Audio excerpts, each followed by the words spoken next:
it's Roche and welcome back to another video.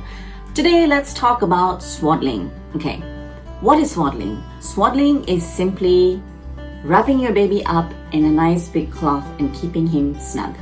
Now, why is it so important to swaddle, especially in the early months? So the first 3 months of your baby's life is crucial for swaddling. You want to swaddle as often as possible. Now, why you swaddle? One is it replicates the feeling of the womb. Again, in my previous video, I mentioned that your baby has just arrived in this whole new world and needs to be reminded of that snug, warm place which was inside your womb. So your job is to help your baby transition. So replicating the whole womb environment with the swaddle is what helps the baby stay calm and sleep better, in fact. Another thing is it's been proven to reduce anxiety.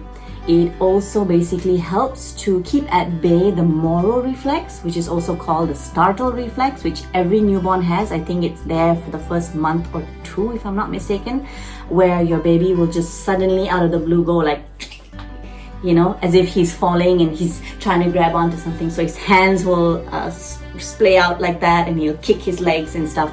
And especially if he's about to fall asleep or he's already sleeping and this happens, this wakes the baby up and just ends up being unrestful sleep for the baby and unrestful sleep for mom.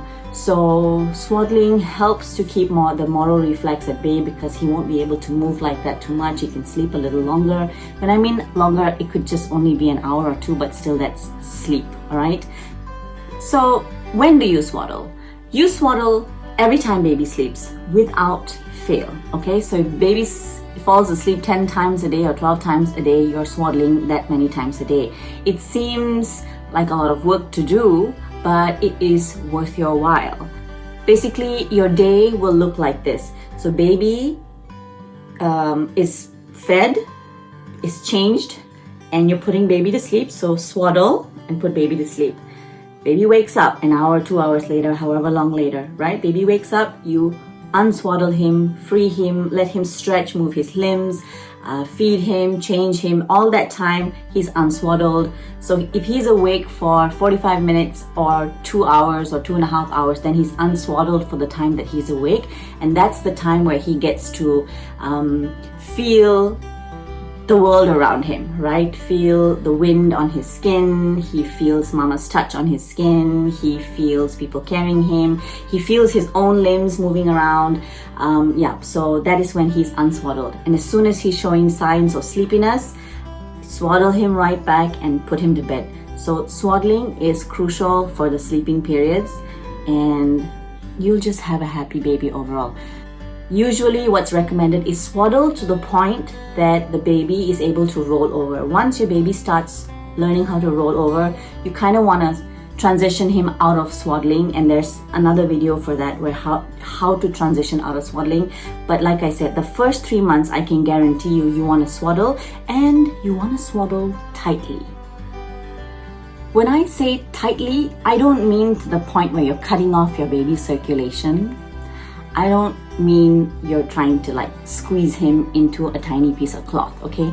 I'm saying tightly, actually the better word should be snugly, okay? Snug enough that if your baby were to move around a little bit, which is about all that he can do, it won't unravel and there's not a lot of room in which he can move. Now, you'll read a lot of articles out there that says swaddling tightly is bad, or that even says swaddling itself is bad. And I'll explain why.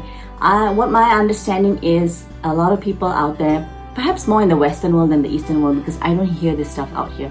A lot of people are swaddling the wrong way, okay? Now an infant is born and continues to be in the fetal position for the first couple of months of their lives, right? The first 2-3 months before they learn to stretch out. So even when your baby is lying unswaddled open, you will notice for the whole 1 hour, 2 hours, his legs are up like a frog, his limbs are folded, and that's just his natural body position. So when you swaddle, you want to swaddle him in that natural position. And it's more of a fetal position. So I'll show you how to swaddle swaddle where you push your baby's legs up and you keep his arms close to his body and everything is bent and folded and neatly tucked away, okay?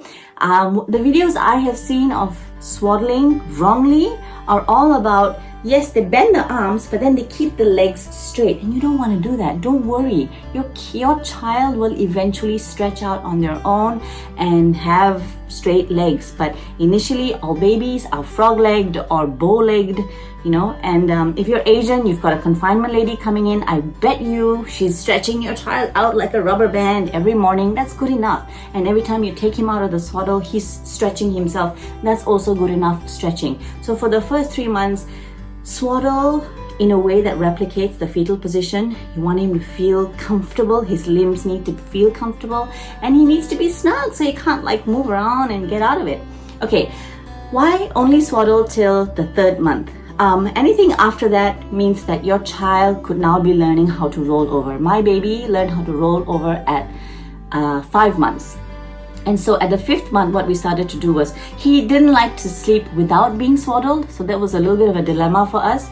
So we continued to swaddle, but we started swaddling a little loosely, which wasn't great because it didn't do its job. So my husband then started to re-swaddle him tightly, and he would break out of the swaddle on his own. So if he was rolling over, he would actually somehow be able to break out of it on his own. Okay, this is bad advice. Honestly, don't do that, because it's risky to swaddle a child who's able to roll over in case he can't break free.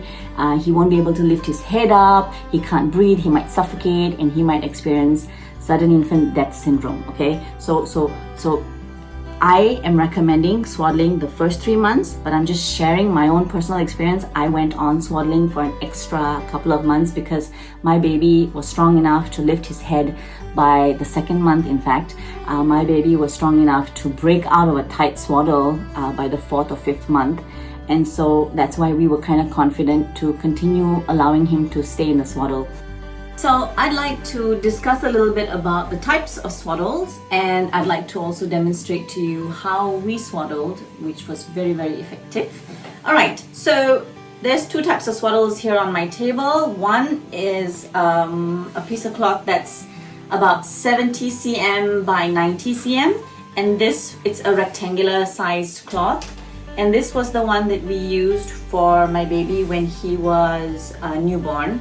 And this one lasted, I think, the first 3 months. We then transitioned, because it got small, we then transitioned to these linen type, napkin type breathable swaddles, which are about 105 cm by 105 cm. They're much bigger, better for a bigger baby. They're breathable, they're lightweight. It was great for hot weather and stuff. The earlier ones we got in a slightly thicker material. Now it really doesn't matter what kind of material that you're going to get. Even for a newborn, you can get something very light, especially for us because we're in a hot climate, right? If you're sleeping in an air-conditioned room, then perhaps you want to either go with a thicker onesie if you're using a thin swaddle, or if you're using just a regular normal cotton onesie, then you want to go with a thicker swaddle. Alright, so I'm gonna demonstrate swaddling this little baby bear here. Now, like I said, babies' arms will naturally be bent kind of like this. Now, this bear doesn't have knees, but I want to show you. Imagine this part here is the knee. You want to be able to bend the knee up like that. But a baby usually sits kind of like, make sure the hips are open. So it's kind of like bent up and out, okay? Bent up and out. So it's like that, almost like a frog, all right? Just easiest way is in whatever position your baby is with the legs up like that, just push it a little further up and make sure it's flattened out. Don't press down, don't unnecessarily put pressure or force on anything. Just look, everything is trial and error. Start off with a loose swaddle and get tighter as you go, and get tighter as you get more confident, okay? So that's little Mr. Bear here. Let me show you how a swaddle is done. So I'm going to take the small one because I want to show you swaddling for a newborn first. So So again, this is the 70-inch by 90-inch. Just lay it flat, put baby, can you see, in the middle there, all right? Now, arms can be on the sides or arms can be on the belly, doesn't matter, right? So I kind of put like one on the belly and one on the side. So bring this over and under this arm, okay? And then tuck it all the way behind him. So you're gonna have to roll your baby around to get this done, okay? Tuck it behind him, like there, right? Do the same thing for the other side. Bring it over, okay? This is the part that you want the tightest. The bottom part doesn't have to be tight at all. This is the part that you want to hug tightly. So pull and tighten this part. Don't tighten the bottom part. And then again, same thing, just roll. It's loose right now, but it'll stay in just a minute. Okay, so the bottom part here will kind of look like a triangle, all right? You just want to take the end and bring it up to the neck, like that. And do the same thing. Tuck one side down, roll him over, tuck it, and tuck the other side. Roll him over and tuck it, right? And then that last part that you tucked, pull it out and, you know, bunch it up and make a knot out of it and just tuck it in. It could be somewhere at the neck area. It could end up being somewhere in the back area. If it's long enough, it might be in the front. It doesn't matter. He will not feel discomfort, okay? This is how your baby will look, all bundled up and swaddled and totally fun to carry.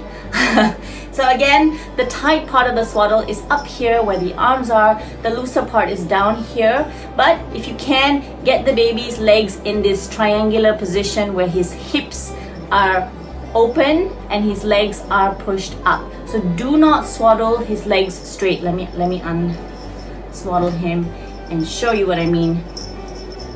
Don't swaddle him straight-legged and completely flat, okay? He's naturally got an open stance and he's naturally got a frog leg going, right? So just continue to swaddle like that. If you can just bring it a little more compact, that'd be good, but don't force it. Don't be too tight. Don't try to, you know, straighten it out. Don't unnecessary. This is the part you want to be tight, this top part here. That's all you gotta do. Sounds easy, I know, but it took me a good, 10, 15, 20 times before I got the perfect type of swaddle. Until then, my husband was like pro swaddler. I was jealous, yes, that I couldn't get it done and very frustrated. But don't give up, keep trying. Swaddling works, trust me. My baby was a fantastic sleeper because of the swaddle.